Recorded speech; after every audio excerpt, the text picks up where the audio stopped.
doing? They investigate the French fishing vessels. They investigate all of the vessels and they come to the conclusion that not only are they breaching the limit established by the treaty, but they're actually fishing and not conducting research like a very naughty country.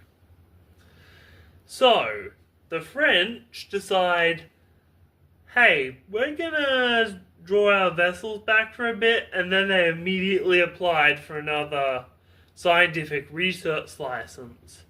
Brazil said no, so the French fished there anyway. It kept escalating until we get to the argument about Brazil and lobster being lobster, not a fish.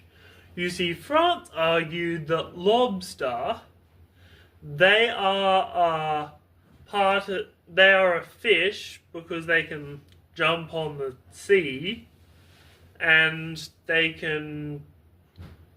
Basically, they are arguing that they're a fish, so therefore, by sovereign treaty boundaries, they could catch them. But Brazil argued that the lobster was a sovereign resource that was part of their continental shelf. And this lasted for a year, an entire year, and then a little bit more. Until this eventually escalated to a man named Devol, who was a bit of a Ballz, a pretty tough guy who'd escaped from like a World War I internment camp. So he took a weapon. So he sent an Imperial destroyer down to Brazil to try and find out what was going, to try and save the fishing vessels.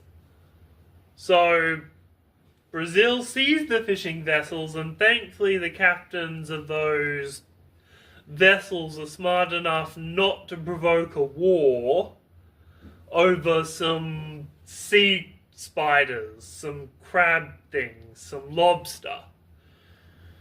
So this eventually resolved itself, but it's kind of crazy that Brazil and France almost went to war over lobster fishing rights. I'm so happy to share these tales with you. These are the types of things I love doing. Thank you, we are nerds.